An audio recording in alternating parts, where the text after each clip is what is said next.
സങ്കല്പിച്ച് പ്രതിഷ്ഠിച്ച അത്തം മുതൽ തിരുവോണം നാൾ വരെ, അതായത് ഇവിടെ കൊടിയേറുന്ന അന്ന് മുതൽ ആറാട്ട് വരെ എല്ലാവരും വീടുകളിൽ ആഘോഷിക്കുകയാണ്. അത്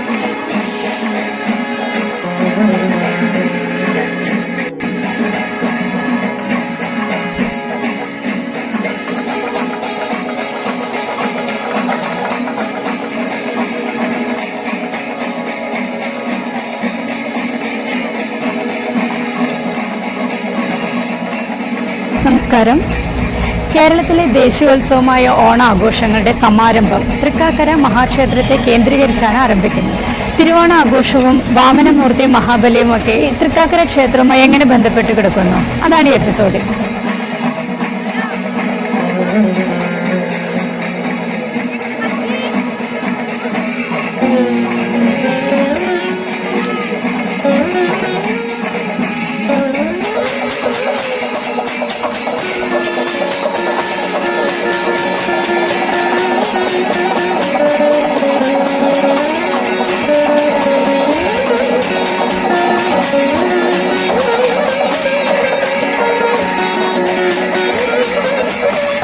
സ്വാമിയുടെ പേരൊന്ന് നമുക്ക് പറഞ്ഞു തരാം. വെങ്കടേശ്വരൻ, എൻ്റെ പേര് വെങ്കടേശ്വരൻ എന്നാണ്.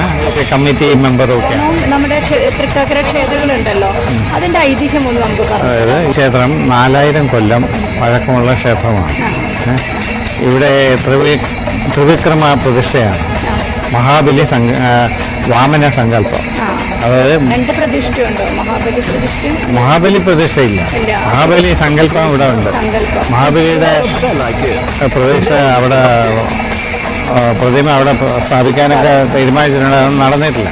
മഹാവിഷ്ണുഭക്തനായിരുന്ന പ്രഹ്ലാദൻ്റെ പേരക്കുട്ടിയാണ് മഹാബലി.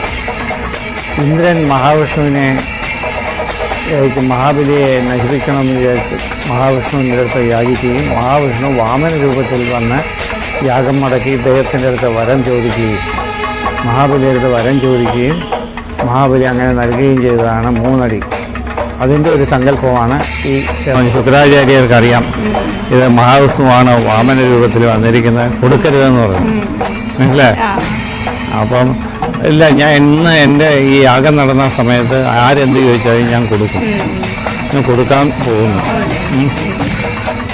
പോകുമ്പം ഭാരവാത്ത് കൊടുക്കാൻ പോയതും ആ വെള്ളം ഒഴിക്കുന്ന സ്ഥലത്ത് വണ്ടിൻ്റെ രൂപത്തിൽ ശുക്രാചാര്യ അടച്ചു കിണ്ടിയുടെ. അപ്പോൾ വാമന് മനസ്സിലായി, വാമനൻ ദർഭയെടുത്ത് ഒരു കുത്തു കൊടുത്തു. അത് ചെന്ന് കൊണ്ടത് ആ വണ്ടിൻ്റെ കണ്ണിലാണ്. അങ്ങനെയാണ് ശുക്രാചാര്യ ഒരു കണ്ണില്ലാത്ത മഹർഷിയായത്, അസുര മഹർഷിയാണ്. അദ്ദേഹം അവിടെ പോയി. പക്ഷേ 3 അടി കൊടുക്കുകയും ചെയ്തു മഹാബലി. 3 അടി അടന്നെടുത്തോ, 3 അടിയല്ലേ. അപ്പോൾ വിശ്വരൂപം എടുത്തിട്ട് ഭഗവാൻ വിശ്വരൂപം എടുത്ത്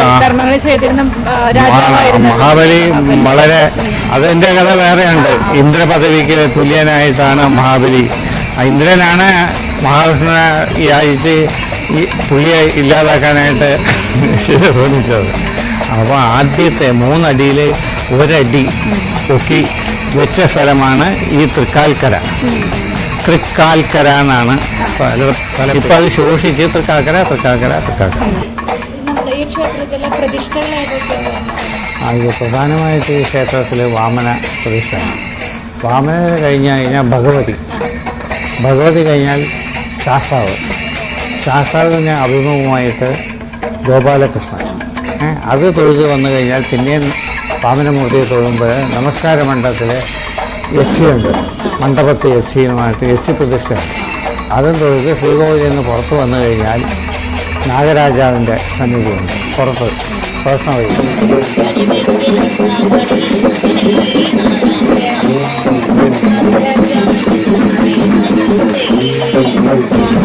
അത് ചുറ്റി പ്രശ്നം വന്നു കഴിഞ്ഞാൽ കൊടിമരത്തിൻ്റെ ഇതിലായിട്ട് ബ്രഹ്മരക്ഷസൻ. ഇത്രയാണ് വാമനമൂർത്തി ക്ഷേത്രത്തിലെ പ്രതിഷ്ഠ. അത് കഴിഞ്ഞ് നമ്മൾ അതേ പ്രാധാന്യമുള്ള